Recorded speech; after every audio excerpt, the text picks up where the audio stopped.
אוקיי. אז את היית בתנועות נוער, ואז עברת בגיל 13 כבר להגנה. כן, הלכנו להישבע אמונים. איזה שנה זה היה? ב-46. בשנת 46, 47. למה את בתור ילדה, בת 13, חשבת ללכת להגנה? ראשית זה היה אתגר.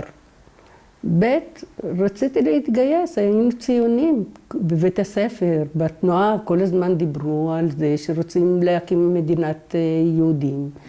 ושמענו על השואה, והמורים בבית הספר סיפרו לנו על ילדי השואה, איך שהם הבריחו אותם מאיטליה, מבולגריה, מיוון. הם סיפרו לנו על הילדים האלה, לא מגרמניה ומפולין. בעיקר סיפרו לנו איך הם הבריחו אותם, הם היו בבריגדה, המורים שלנו. והתחילו לספר לנו, זה נכנס לנו עמוק בדם, שרצינו לעשות גם אנחנו משהו למען הילדים האלה, למען שתהיה לנו מדינה. וידענו שבבוא העת תהיה פעם מדינה, אבל צריך להתאמן, סתם אנחנו לא מקבלים את המדינה בלי להתכונן לדבר הזה.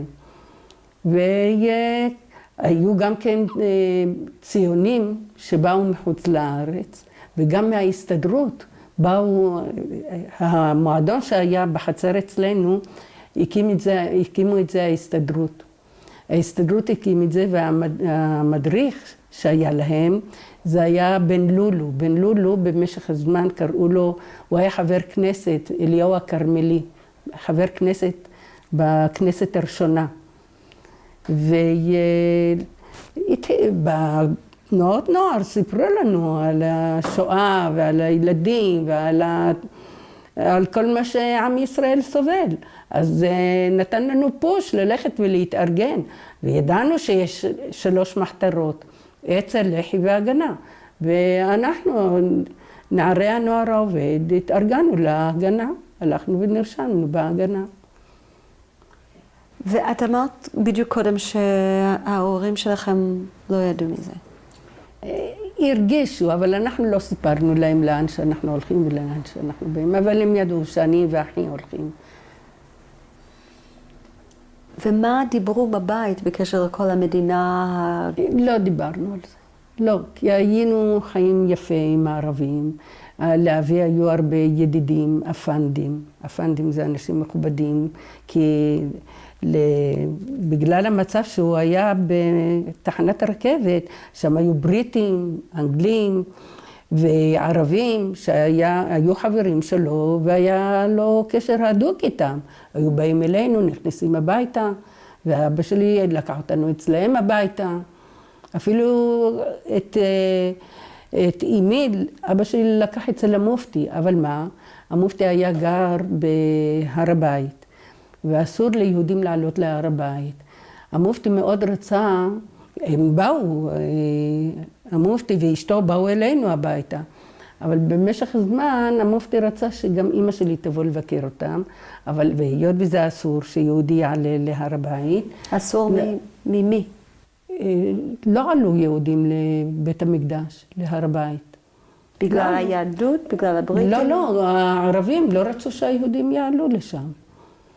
גם לדוד המלך לא הלכנו, ממש לקבר עצמו, הראו לנו איזה קבר של שייך, והלכנו להתפלל בקבר של השייך, ואמרו שזה הקבר של דוד המלך. אחרי קום המדינה גילו איפה הקבר של דוד המלך. עד היום הולכים לקבר דוד המלך ולא לקבר של השייך.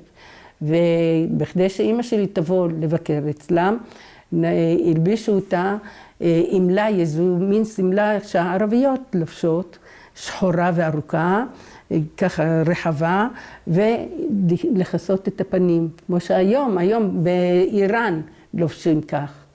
הלבישו את אימא שלי כך, והיא עלתה לבית של המופתי. ואחרי זה ליוו אותה עד לשער שכם, עד לשער ציון, והתפשטה בבית. אני רוצה להראות לכם ולהדגיש את המצב שפעם היינו בידידות עם הערבים אנגלים שבאו אלינו הביתה, בתפקידו של האבא, באו אלינו הביתה גם. אז ההורים שלכם לא חשבו לא ידעו מה עושה אנשים כדי לנסות ליצור מדינה? מה חשבו? הם ידעו, הם הרגישו. ואבא שלי גם עשה הרבה חבר'ה מהסוכנות היהודים באו אלינו הביתה. אפילו יצחק בן צבי, אני זוכרת ילדה קטנה, ועוד שני שייכים שהיו עושים עסקות. לקנות אדמות, לקנות נשק, לקנות זה. ואבא שלי היה אומר לי, אמי, תוציא את הילדים החוצה שלא יראו מה נעשה פה. כי זה עסקות שהסוכנות היהודית, אז לא הייתה הממשלה.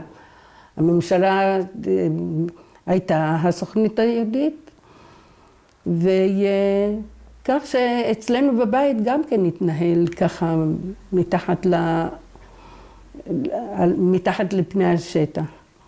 אבל איזה דבר עסקאות עשו, את יודעת? תראי, אחר כך נודע לי שקנו אדמות.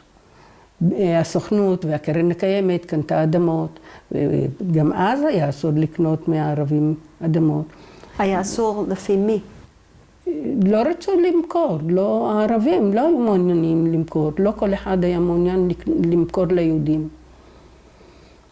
ואבי היה מתווך בין המוסלמים ליהודים, אז לא הייתה כנסת, לסוכנות היהודית. ולמה אמא שלך לא רצתה שהילדים ידעו? לא שהאמא שלי, אבא שלי לא רצה שאנחנו נשמע מה הולך שם, לא רצו. כי זה היה אסור, זה היה בלתי לגלי. זו הייתה כאין מחתרת. אז במחתרת לא כל אחד צריך לדעת מה נעשה.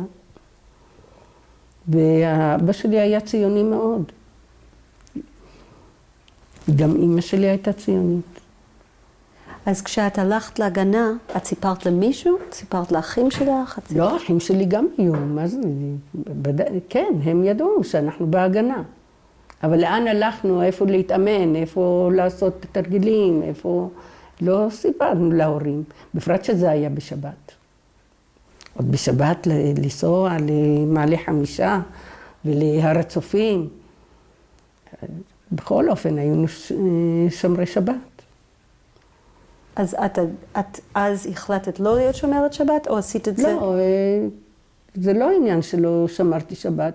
היינו מסורתיים, אבל בשבתות, היות ולא היינו דתיים, וכבר הייתי בתנועת נוער, אז הרשיתי לעצמי.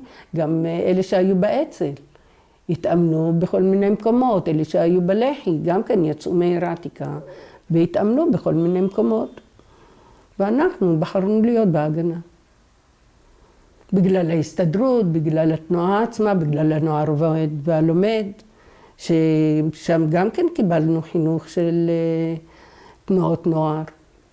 אז מה עשית בתוך כאילו בזמן שהלכת לאימונים? איזה סוג אימונים עשו? לטפס על חבלים.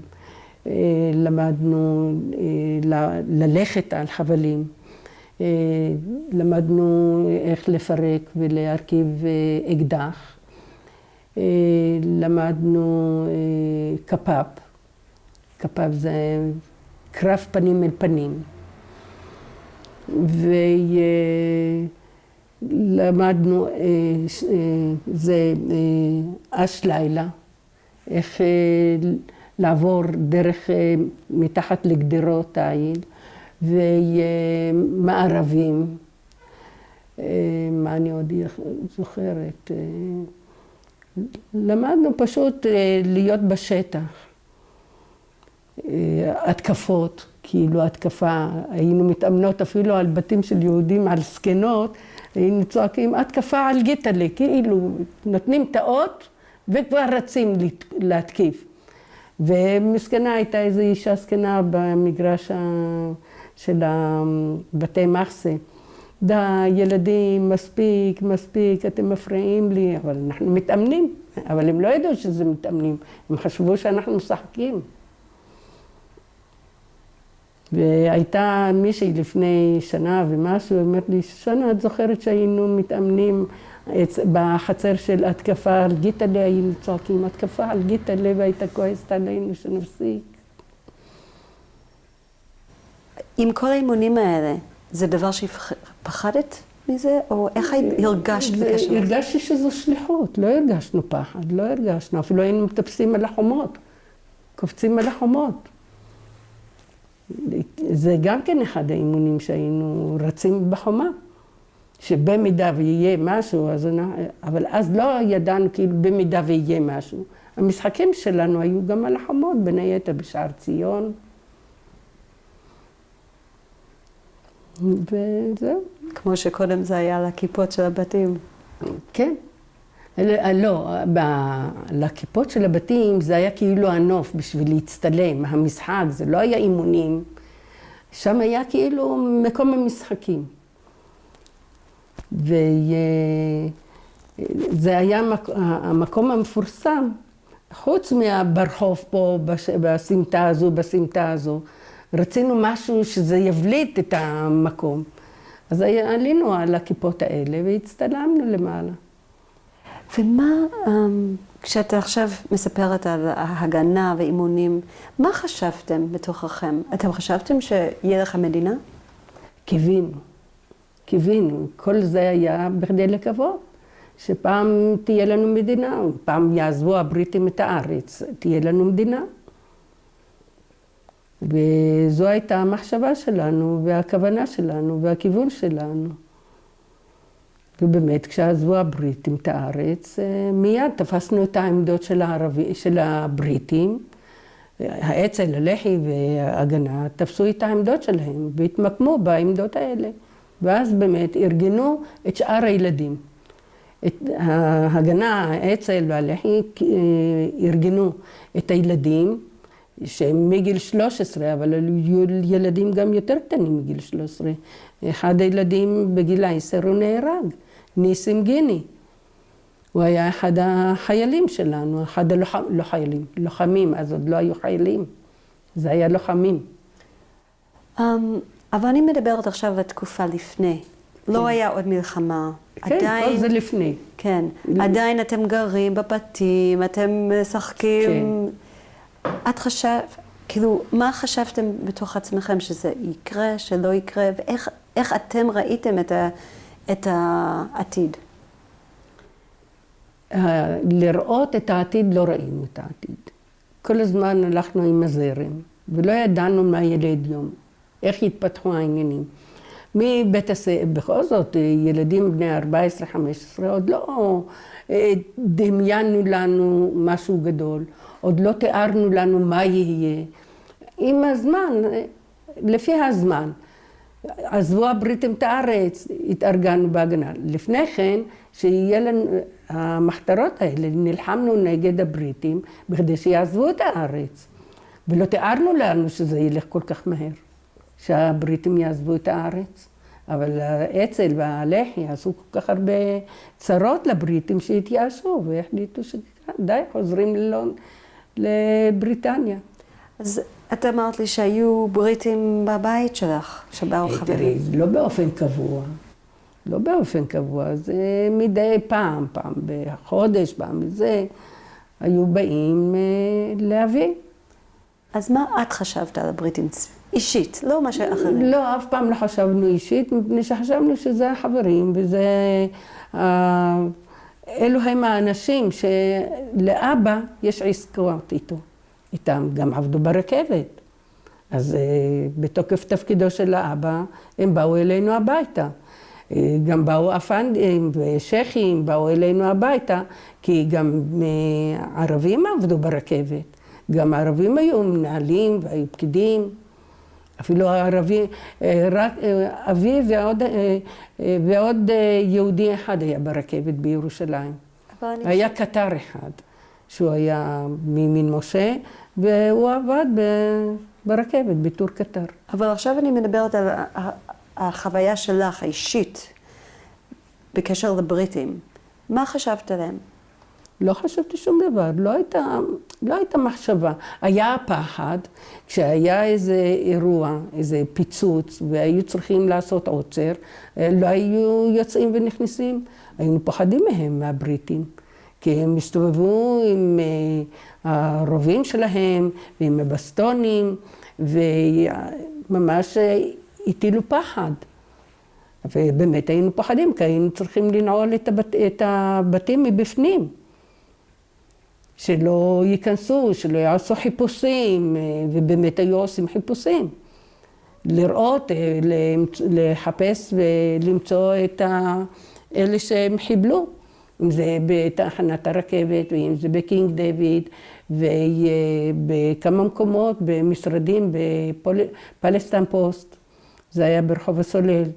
גם כן שמו פצצה, ונהרגו הרבה בריטים, ובמטה של הבריטים. אז גם היה פחד, כי הלכו לחפש מבית לבית את הבחורים שהיו ממקשים את המשרדים שלהם, את המטות שלהם, את המשטרה שלהם. ומה חשבת על זה שהיה טרור נגד הבריטים? כך צריך להיות. כך צריך להיות, בלי מחשבה. כך היה צריך להיות, וכל אחד התארגן בארגון, באצ"ל, בהלח"י ובהגנה, וכל אחד בחר את הדרך שלו, לאן להתגייס. ולמה, כשאת אומרת ככה היה צריך להיות, למה? כי רצינו מדינה, שתהיה לנו מדינת יהודים. כי נלחמנו בעד זה, כי הבריטים עשו לנו צרות. ועל סמך זה גם הערבים במשך הזמן הם עשו לנו צרות, היו פרעות. שהערבים גם כן הרגו יהודים. אמנם לא בממדים כאלה כמו שהיום, אבל רצחו מורה בגיא בן הינום שם, ורצחו עוד יהודים שהלכו להתפלל בכותל, רצחו יהודים בחברון, מראות בחברון, הרבה ברחו מחברון, באו לעיר העתיקה מחברון. והם גם כן סבלו מאוד, והיו הרבה יישובים אני מדברת רק על העיר העתיקה, אבל בהרבה יישובים גם כן היו הרבה מאורעות, ביפו, בעכו. אז בואו נחזור באמת לעיר העתיקה והפרעות, ומה את זוכרת בתור נערה או ילדה? בתקופה שלי אני לא זוכרת שום דבר, כי המאורעות היו בשנת 29. אני נולדתי ב-33. אז פרעות אני דווקא לא זוכרת. דווקא אני תמיד זכרתי דברים טובים. היינו יורדים לשוק, היינו קונים, היינו הולכים לקנות תרנגולות, אז היה לקנות תרנגולת חיה, ובכיפור היה צריך לעשות כפרות, היינו הולכים לשוחט. קונים אצל הערבים את התרנגולות, אבל את השחיטה אחרי כפרות היינו הולכים לשוחט היהודי. אז כך שזה היה יפה ונעים לי, הייתה לה אווירה נעימה. את לא יודעת כאילו את לא זוכרת פעם בשנות ה-30 או סוף שנות ה-30? לא היינו פרעות. זאת אומרת, בעיר העתיקה לא זכרתי דבר כזה. את הנוצרי הראשון שהרגו, זה בדיוק אחרי 47, כשהכריזו על הקמת המדינה, בכ"ט בנובמבר. אז רצחו ארמני, שהם חשבו, הערבים חשבו שהוא יהודי, כי הוא היה עם עיניים כחולות ובהיר, זה מה שאני זוכרת, אבל רציחות לפני, בתקופה הטובה, פשוט היו מתעסקים עם הילדות, עם הבנות, אבל לא רציחות ולא זה, אבל בכל אופן היה לנו שער שמפריד בין השוק, שגרו שם המוסלמים, לבין הרובע היהודי. אז היו 4 שערים שהיו נסגרים בשעות הערב. ב6-7 כבר היו סגורים. שער יפו, שער ציון, שער שכם, ובנו במיוחד שער בין הרובע היהודי לבין השוק של המוסלמים. אבל לא היה הרמטי סגור, כי בכל זאת יצאו ובאו, ואוטובוס מספר 2 היה מגיע לעיר העתיקה. אוקיי, אז קודם כל, היה תקופה בסוף שנות ה-30, שהרבה יהודים עזבו את עיר העתיקה בגלל... בגלל שמשה מוטופיור בנה את ימין משה. לא, בגלל שהיו פרעות, או ככה שמעתי מאנשים אחרים, את לא זוכרת בכלל. פרעות אני לא זוכרת. אני לא זוכרת, פה ושם היו התנכלויות לילדים, התנכלויות לתושבים, כשהיינו יוצאים, אבל ברובע היהודי עצמו, אני לא זוכרת שהיה. אז אני שמעתי אותך אומרת שהיו כאילו מפריעים לבנות. זאת אומרת, כאילו שורקים להם, גם יהודים עשו את זה, שורקים והיו צועקים מחלה ניילון, כי בפרט לצעירות יותר. לבנות, לא הילדות, לבנות שהיו בנות 15-16, שהן היו אלגנטיות, לא ספורטיביות. אנחנו נחשבנו כספורטיביות, קיבוצניקיות, אבל אלה שהם היו, הם עוד כבר בגיל 16-17, האלגנטיות יותר, עם תסרוקות, אז היו שורקים להם, היו לא ממש להתעסק איתם בידיים. ומה חשבת על זה שבחורים יהודים או ערבים או לא משנה מה שרקו לבנות? מה הרגשת בתור בת? לנו, אני זוכרת שהיו כמה ארמנים שהיו שורקים לנו, שהלכנו לשחק.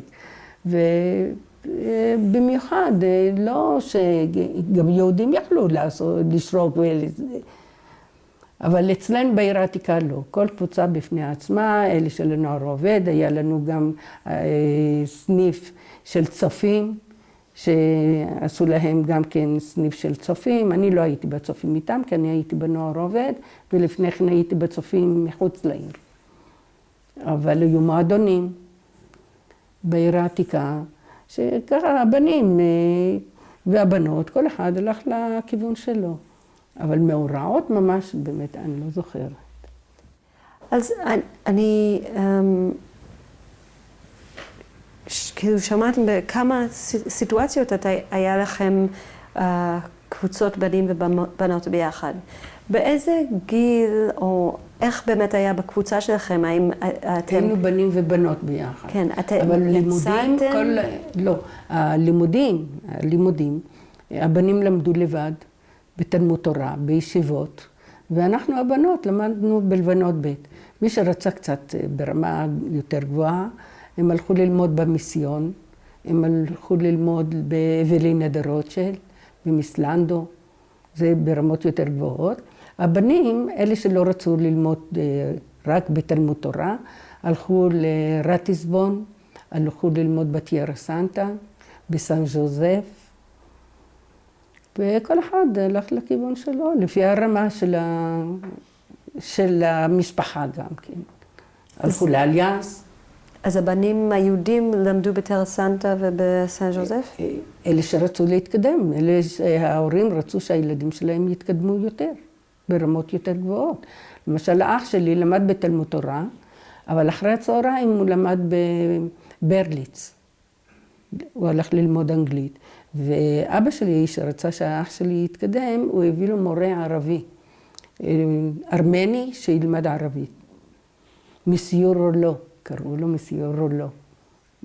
מורה לערבית, אבל הוא היה ארמני. והיה בא אלינו הביתה פעמיים בשבוע, שהאח שלי אחרי הצהריים ילמד, אחרי שעות הלימודים שלו. ואחר כך, כשסיים את תלמוד תורה, אז הוא נסע כבר לקיבוץ נען, מטעם הנוער עובד. היה רועה צאן, ואנחנו היינו הולכים לבקר אותו. ואני אומרת לאמא שלי, אמא, תראה, החבר'ה נוסעים לבקר. זה החבר'ה הגדולים, עוד הייתי עם הבנות. הייתי אומרת לה, אמא, תראי, כולם הולכים לבקר בנען, כי היו כמה חבר'ה מהעיר העתיקה. אז, ואני רוצה גם לבקר את האח שלי. אז תגידי לי, מי נוסע לבקר? תגידי לי, הנה חיים אבידן, שבמשך הזמן הוא הפך להיות בעלי. חיים אבידן, ציון חמו, רפאל עמר, ישראל חשמונאי. אז אני רוצה גם כן לנסוע איתם ביחד. תקראי לחיים אבידן, היית אומרת, תקראי לחיים אבידן. אני אחכה עוד שנייה שיפסק, כי אני רוצה לשמוע את לקרוא לחיים אבידן הזה. אז הלכתי למועדון שלהם, של הגדולים, עוד לא הצטרפתי להם, זה בשנים יותר מאוחרות. קראתי לחיים, חיים, אמא שלי רוצה לדבר איתך, בוא חיים, מה קרה זה? בוא אתה ורפאל עמר, בואו תדברו עם אמא שלי. מה קרה? אתם נוסעים לקיבוץ נען? כן, ברכבת. מירושלים לנען. תראו, שושנה רוצה להצטרף אליכם, אתם יכולים לקחת אותה? כן, למה לא? אבל תשמרו עליה. בא חיים אבידן, אז עוד לא בא לי. אני אשמור עליה. ואפילו אחרי שהתחתנו, תמיד היה אומר לי, תזכרי שאני הבטחתי לאמא שלך שאני שומר עלייך. באירוניה. ובאמת הצטרפתי אליהם, והצטרפתי ל5-6 חברים, ונסענו לבקר את האח שלי מדי פעם. אז היה רגיל? לפני קום המדינה. אז היה רגיל שבנים ובנות נסעו ביחד? כן, לא היינו גם במועדון ביחד. במועדון, בצעירי הר ציון, המועדון של הגדולים, קראו לזה צעירי הר ציון. ושם, שעתיים לפני, אז היו הצעירים יותר. ואחר כך היו באים הבוגרים. ואני הייתי גם כן מצטרפת למועדון הזה, כי רציתי להיות עם הגדולים. זה היה נקרא עם הגדולים, בני 16, 17. ולכן קראו לזה צעירי הר ציון. מה זה לכן? מה היה המובן של זה? צעירים של הר ציון. הר ציון זה היה ירושלים. הלוא יש גם עד היום שער ציון. וציון זה ירושלים. מה עשיתם בתוך הרובע? לא, קודם בצעירי הר ציון, מה עשיתם שם? זה היה מועדון. לרקוד, לשיר, פעילויות, מספרי סיפורים על הציונות, על ברל כצנלסון, על חיים נחמן ביאליק, סיפור מסוים היו מספרים לנו, ואנחנו היינו צריכים לנסח ולספר. כמו בכל מועדון ובכל תנועת נוער. שירים למדנו. שירים בעיקר, שירים שהמנגינות שלהם הם רוסיות. וזה היה מאוד נחמד ומרגש. איך זה היה בשבילך, מישהי מבית מספרד, ללמוד כל מיני דברים רוסיים? אין דבר כזה. גדלנו, כך נולדנו, כך גדלנו, שאנחנו כבר מההתחלה התחברנו עם הכורדיות, הספרדיות, האשכנזיות. לא היה משהו מיוחד בזה שאני ספרדיה. העיראקים, למדנו ביחד. בכלל לא ידענו שזה עיראקים, וכל אלה שבאו מעיראק, מכורדיסטן, מגרוזינים, כל אלה נחשבו בעינינו הילדים. כאילו הם קורדים, אנחנו ספרדים ואשכנזים. ספרדים, אלה שבאו מטורקיה, מבולגריה ודיברו ספרדית בבית, אלה ספרדית. אלה שדיברו קורדית, אלה קורדים. אז כך שלא ידענו שיש מכל מיני ארצות, אז לא ידענו שזה גם עיראקים או קורדים או סורים, ממצרים, מירדן לא באו, אבל ממצרים באו הרבה יהודים. וככה שכאילו גדלנו לתוך זה שזה העדות האלה ביחד, והיינו כולנו ביחד. בעיקר בלט ההבדל של אשכנזים וספרדים. כל אלה שמעדות המזרח זה הספרדים, כמו שהיום מורגש יותר.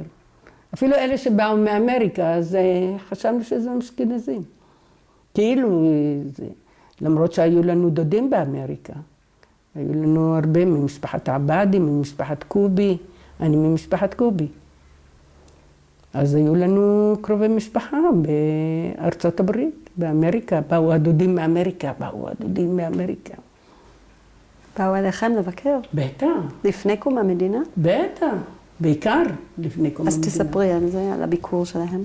הביקורים, כשהיו באים, בעיקר היו מתלהבים מהמזרקה הזו שהייתה לנו באמצע החדר.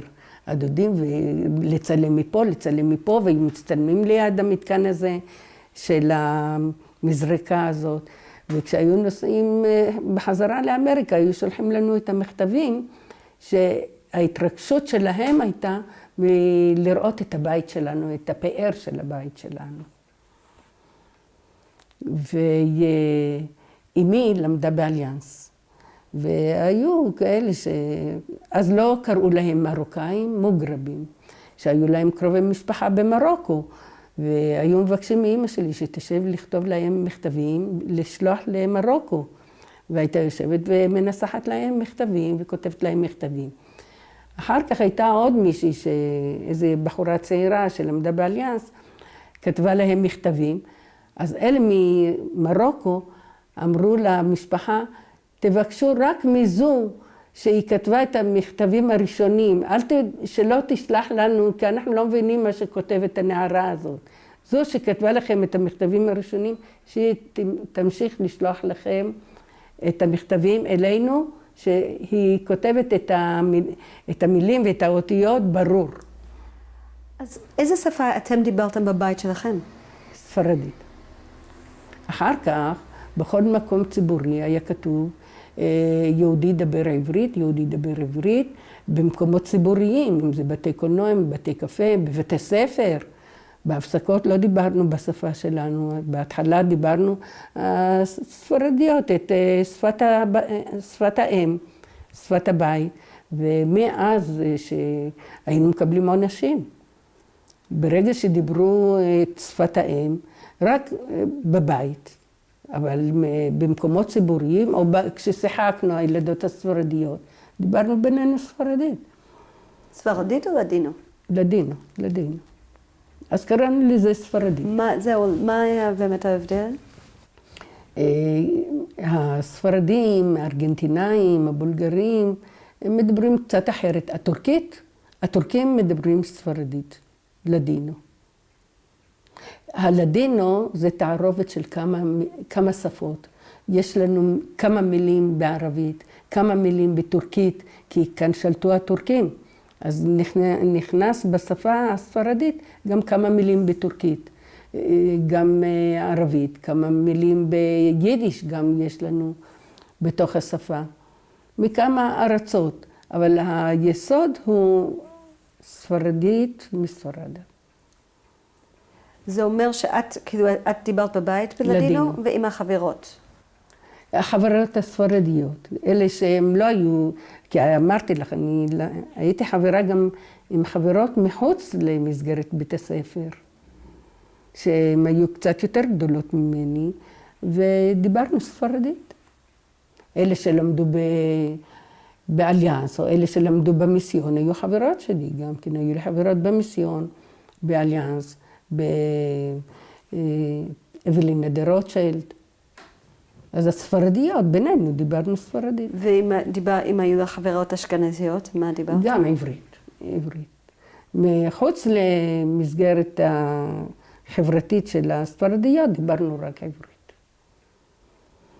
למרות שאמא אמרה, לא, אנחנו חייבים לדבר איתכם ספרדית בבית הרבה.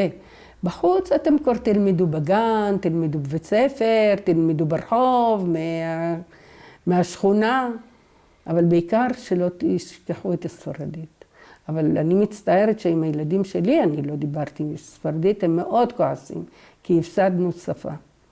הילדים הפסידו שפה. פה ושם, כי בהתחלה דיברתי עם בעלי ספרדית, עם חמותי דיברתי ספרדית, עם סבתא שלי, עם הדודה דיברנו ספרדית, הנה הדודה שם, האמא שם, דיברנו איתם ספרדית בהתחלה. והילדים שלי מפה לשם, כששמעו קצת את השפה, מי שקלט קלט, אבל במיוחד לא דיברתי עם הילדים ספרדית. ומה אם, את אמרת שאתם קיבלתם עם עונשים, תספרי קצת על זה, מה היה שם?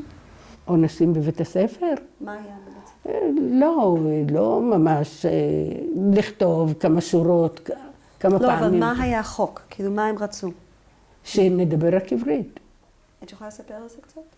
לא, פשוט היה כתוב שלטים בחצר, בכיתות, שיהודי דבר עברית בבתי קולנוע, ואנחנו השתדלנו למלות את ההוראות.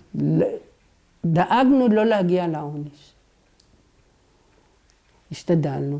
בבוקר היינו עומדות בשורה, להתפלל, לומר שמע ישראל, וגם לבדוק לנו את הציפורניים, לבדוק את הנעליים המצוחצחות, וכאן היה עם סיכה, מטפחת, ממחטה.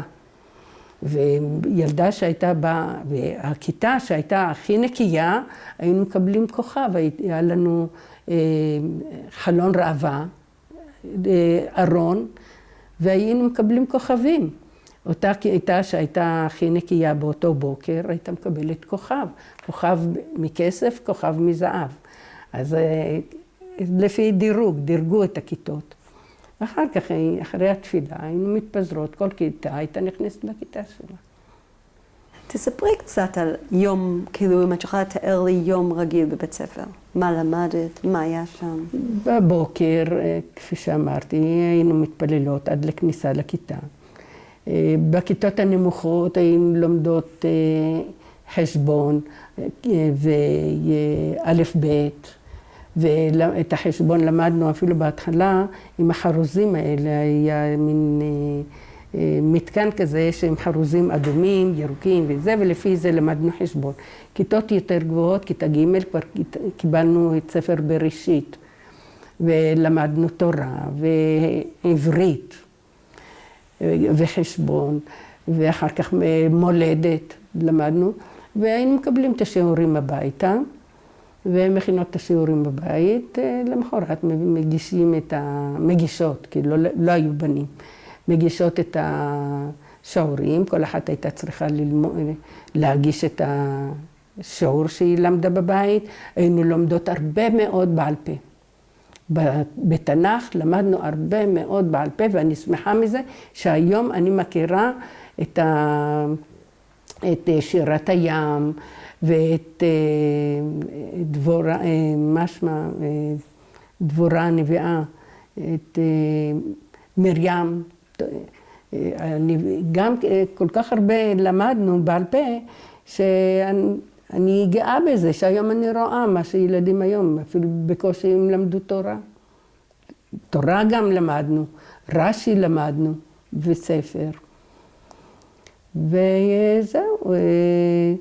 הייתה לנו הפסקה, בהפסקה היינו משחקות כל אחת בחבל, בארץ, היינו מציירות ציור ברצפה, ועל ידי אבן היינו קופצות, והיינו משחקות סמל, לקפוץ, סמל זה היה להתכופף, כמו חמור, להתכופף, והיינו קופצות עליה בנות. והיינו נכנסות בתוך שק וקופצות. היו לנו משחקים, זה 5 אבנים, גולות, היינו יושבות ברצפה, משחקות גולות, אחר כך עם הצלצול, היינו נכנסות בחזרה לכיתה, והן ממשיכות ללמוד. והיה לנו מורה לציור, אדון יריץ', ומוזיקה למדנו, שירה עם אדון ברנצדופר, הוא היה מנגן בכינור, ולימד אותנו לשיר. ופעם לקח אותנו לרדיו, את הכיתה שלנו, כיתה ה', הלכנו לתחנת שידור, עד איפה שהיום, תחנת השידור, ברחוב הלנה המלכה, ושרנו, ואני הודעתי לאמא שלי שאנחנו הולכות לשיר ברדיו, עכשיו אין רדיו, עוד לא היה רדיו, האח שלי ואימא שלי והאחים שלי ירדו בבית קפה, שם היה רדיו, בית קפה של גברים. אז עוד לא היה בתי קפה לנשים בעיר העתיקה, רק גברים. ירדו ליד הבית קפה לשמוע שבשעה 2, אנחנו שרות, ושרנו את השיר ביד פרחי פורח, באתי הביתה, איך היה? האח שלי רצה להקנית אותי, אומר, היא עשתה איזה שיר ביד פרחי פורח, איזה שיר, איפה השירים שלמדנו בנוער העובד, וזה היה שיר. ויצאתי בוכה, שהוא מעליב אותי, מה זה, לא מצא חן בעיניו השיר.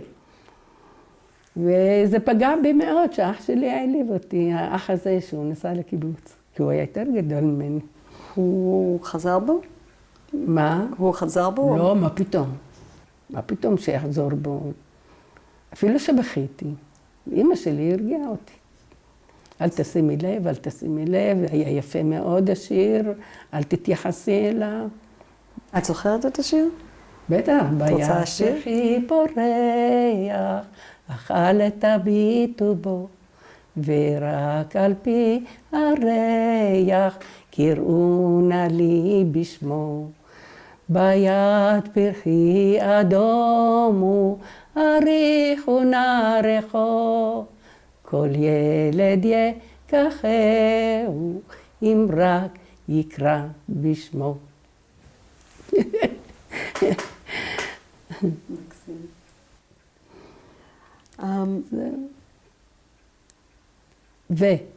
מה?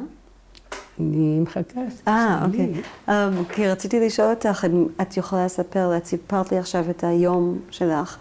רציתי לשאול אותך אם את יכולה לספר לי את המשחק הכי אהוב עלייך, ופשוט לספר לי איך, כאילו ללמד אותי את המשחק. לנו היו גם משחקים עם קוביות, שזה היה כמו ריץ'-ראץ', כמו מונופול. והיינו יושבות ומשחקות עם אבן, ולפי המספר של האבן היינו שמות את הקוביות, לפי הצבעים, אז כבר היה מקרטון. וזה היה בזוגות, ברביעיות. ומשחקי החברה שסיפרתי לך, אין לאהוב, זה ספונטני היה יוצא. זה לא היה לשחק, הנה היום נשחק את זה וזה, היום נשחק בחבל. היינו יוצאות בחוץ, למי שהיה חבל, אז היינו קופצות על חבלים. לא, אבל המשחק הזה שסיפרתי עליו עם הקוביות, תתארי לי אותה, תספרי לי איך משחקים. תבנית, מקרטון, ציורים, עיגולים, צבעים, צבע אדום, צבע ירוק, צבע כחול וצבע סגול, כמדומני. היינו משחקות זורקות את הקוביות, יוצא 4. היינו צריכים לקפץ את הקובייה ולהגיע עד לנקודה מסוימת. היינו צריכות להיכנס לעיגול מסוים, ככה אני חושבת שזה היה, וכל אחת לפי התור שלו. והיה נחמד, והיו עוד קוביות 5 אבנים. היו לנו 5 אבנים, זורקות 5 אבנים, והיינו צריכות לזרוק את האבן למעלה ולתפוס את האבן. פעם את האבן ראשונה, אחר כך 2 אבנים, אחר כך 3 אבנים. וכמה שיותר אבנים זה יותר ניקוד לבנות, וזהו. והיינו משחקות עם זה קרש, בשני הקצוות זה היה שפיץ, והיינו צריכות לתת מכה בקרש ולזרוק את הקרש, היה כמו מתקות כאלה, והיינו צריכות לתת מכה בקרש ולזרוק את הקרש עם שני השפיצים כמה שיותר רחוק, יש יותר נקודות. ועוד אני יודעת מה. כל מיני כאלה. אני רוצה לחזור קצת לעניין ששאלתי, כאילו הטקסים הדתיים, הדברים שעשיתם בבית. את זוכרת? החגים והשמחות, הבר מצוות. איך היה בר מצווה? היות והמצב שלנו היה טוב, כשהגיע לבר מצווה, האח שלי, זה שנהרג, עשו לו את הבר מצווה בגן. בדרך כלל, כל אחד עשה את הבר מצווה מבית הכנסת לבית. ואנחנו עשינו בגן הילדים את הבר מצווה, זה כבר משהו גדול, כמו שהיום עושים אולמות. אז בגן עשינו, ואבא שלי הזמין את התזמורת של הרדיו. במשך 7 ימים, אבא שלי עשה לאח הזה את הבר מצווה. ביום הראשון הביא תזמורת של הרדיו, ביום השני הביא תזמורת של תזמורת פרטית, שזה היה עוד ותופים. וכל ערב עד 8 ימים עשה לנו את השמחות האלה. היה גם זמר תזמורת, אני קוראת לזה תזמורת, אבל לא במשמעות הזו של תזמורת כמו שהיום. זה היה 4-5 נגנים, והיה לנו מישהו בשם גלמידי. הגלמידי הזה הוא היה מנגן בעוד, ומישהו היה מתופף, ועוד מישהו היה שר, ועוד מישהו היה באקורדיון כזה, אבל כמו הרמוניקה, לא כאקורדיון. ואנחנו בתור ילדות עמדנו לראות את התזמורת, איך שהיא מנגנת. כי האולם של הגן, השמחה התקיימה באולם של הגן. בכניסה היה אולם, ובצד ימין ובצד שמאל החדרים של הגן. אנחנו, הילדות, עמדנו להסתכל איך שמנגנים, ויש הגלמידה הזה, כשהוא היה מנגן והיה גם שר, הוא היה שר עד דודים קלה, בואי לגני. וכשהוא היה מגיע לקטע הזה, למשפט, עד דודים קלה, בואי לגני, היה קורץ ועושה, בואי לגני. אמא שלי ראתה כך, שושנה, תתרחקי, כבר אז הייתה המשמעות והפחד, שבגלל השיר, שושנה והייתה מבקשת ממני לקחת את הילדות, לזוז אחורה, ושלא נעמוד, שלא יעשה לנו את התנועות האלה, את הקריצות האלה, בואי לגני. ובאמת התרחקנו, ואנחנו בתור ילדות רצינו לראות איך שמנגנים, איך ששרים. וזה אני זוכרת עד היום, שזה לא נחרט לי בראש. כי היום אני רואה את המצבים של היום, שיש אנסים, יש פדופילים ויש כל מיני... אז כבר התחילה ההרגשה אצל אמא שלי שיכול לקרוא משהו. ועשו לך בת מצווה? לא, איפה זה? רק לגויים. בת מצווה זה רק אחרי קום המדינה, בתקופה מאוד מאוחרת. בת מצווה היינו מקנות מהילדות שהיו לוקחים, מלבישים אותם יפה, הנוצריות. המוסלמיות לא היה להם בת מצווה. הנוצריות, הארמניות, היו לבושות יפה, וכולם מלוות את הילדה, ואת הילדה בת המצווה, והיא הייתה תופסת זר פרחים, והיה מקושט יפה, והסרט של הפרחים זה היה לפי הסמלה, אם זה סמלה ורודה, מר מלא, או תכלת או לבן, והיו לוקחות אותה לכנסייה. ואנחנו היינו הולכות אחריהם, הילדות, אחריהם עד לכנסייה. אנחנו לא נכנסנו לכנסייה, רק ללוות אותם, שזה היה כל כך יפה לראות, לא עם תזמורת, ככה רק ללוות את הילדה, והמשפחות לבושות יפה, ועם טול כאן הכובע, מתחת לכובע, כובע שחור וטול על העיניים. זה היה משהו מיוחד. אנחנו היהודיות לבשנו פשוט. ובפרט בעיר העתיקה, רוב התושבים היו עניים מאוד היו. אז מלראות פתאום ילדות לבושות יפה, ומטופחות יפה, ותסרוקות, וכאן סרטים, אז זה משהו מיוחד. אנחנו עם הסיכה בראש, עם הזה.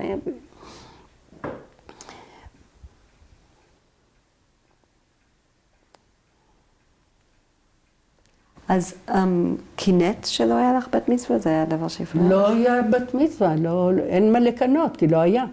זה מעשה גויים.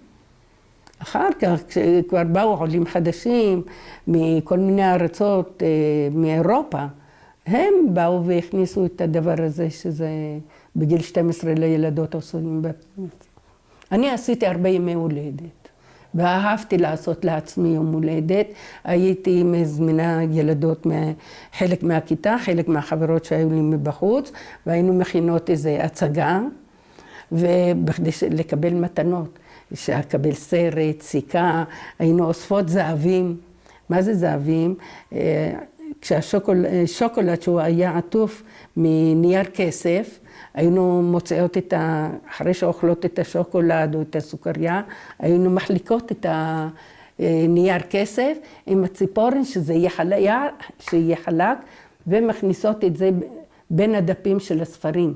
וזה היה אוסף כזה, היו צבעונים, צבע אדום, צבע ירוק, צבע כחול, עם דוגמה, ולי היו אוספים של הזהבים האלה, של הנייר כסף, גדולים, כי קיבלנו גם כן מהאבא, שהוא היה מביא לנו שוקולדות, חפיסות גדולות.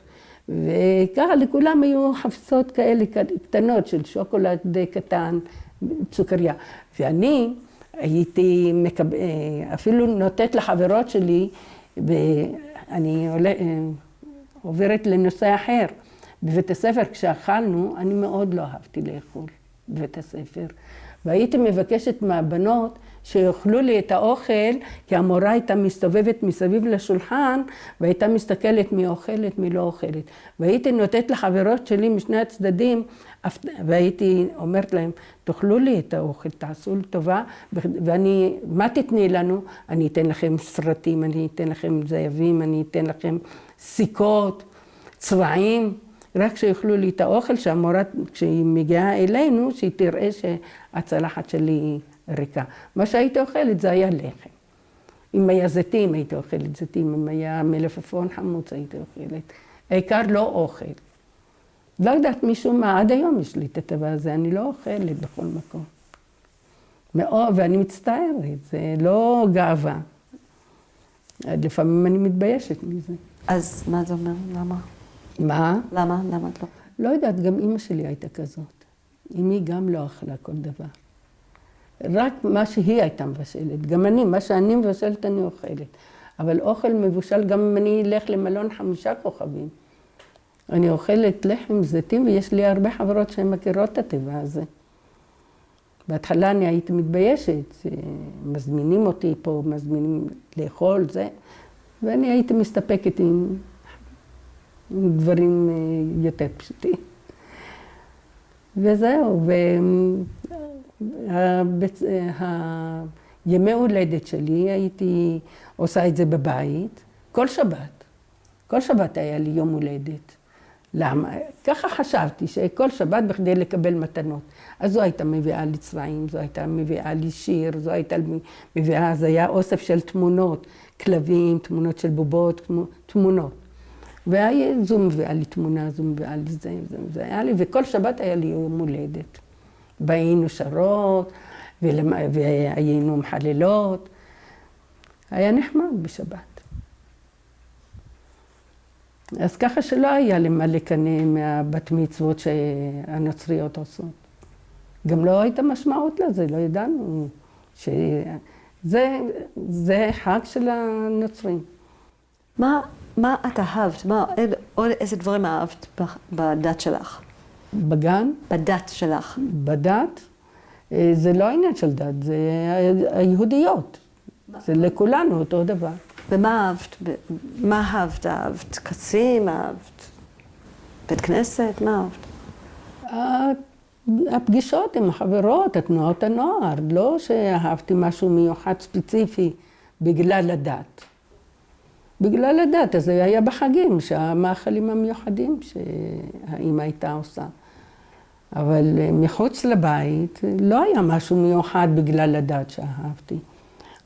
בחגים שאהבתי לבקר, כפי שסיפרתי בהתחלה, אהבתי ללכת לשמוע את התפילות של כל העדות, לשמוע את הספרדים, לשמוע את האשכנזים, את התימנים אהבתי לשמוע. אפילו לכורדים לא היה נוסח מיוחד, זה היה בארמית, כשהיו מגיעים לספר, זה בספר תורה. אבל במיוחד לא היה לי משהו מיוחד בגלל הדת. את יכולה לתאר לי כאילו חג אחד אחרי זה, האם את יכולה לתאר לי חג ספציפי? אחד, זה יכול להיות פסח, ראש השנה, סוכות, לא משנה מה, אבל לזכור פעם אחד שהייתה איזשהו חג שנורא ריגש אותך או שהיה לך. פסח. חג פסח, אהבתי שהיינו צריכים לומר את ההגדה, וכשהיה מגיע שצריך להרגיש את העבדות, היינו שמים את המצה שמורה בתוך מפית, ושמים אותה על הכתף, ומקריאים את ההגדה. כשמגיע, מעבירים את הקטע של ההגדה למישהו אחר, אז היינו מעבירים את המצה השמורה מאחד לשני. וביום האחרון של פסח, היינו מקבלים מהערבים, החברים של האבא, לא סתם הערבים, מהידידים, היו מביאים לנו תבנית כזאת גדולה, עם דבש, חסה, דבש, חסה וגבינות, ולחם שהם היו אופים בבית. ומשקאות כמו גזור, המשקאות שהיו פעם, והיו עושים מקליפות של מילון, טוחנים, ועושים מזה מיץ של קליפות של, כמו מיץ שקדים, כך היה זה. והיו מביאים לנו את זה בתבנית גדולה, אבל בכמויות, גבינות וכל מיני דברים מתוקים, שתהיה לנו שנה מתוקה וירוקה. הרבה ירק שמנו לנו בזה, וזה היה, וכשהיה להם חג רמדאן, האבא היה מחזיר להם ברמדאן, וגם כן, אבל לא נשאר חייב.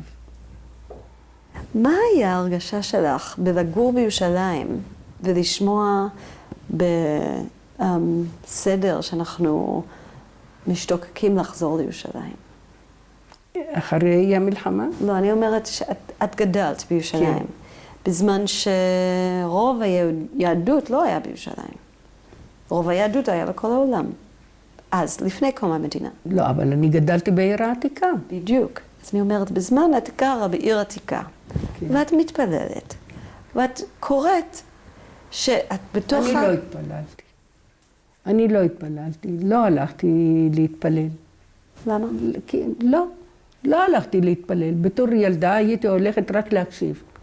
אבל תפילה, ממש, לקחת סידור, אף פעם לא לקחתי.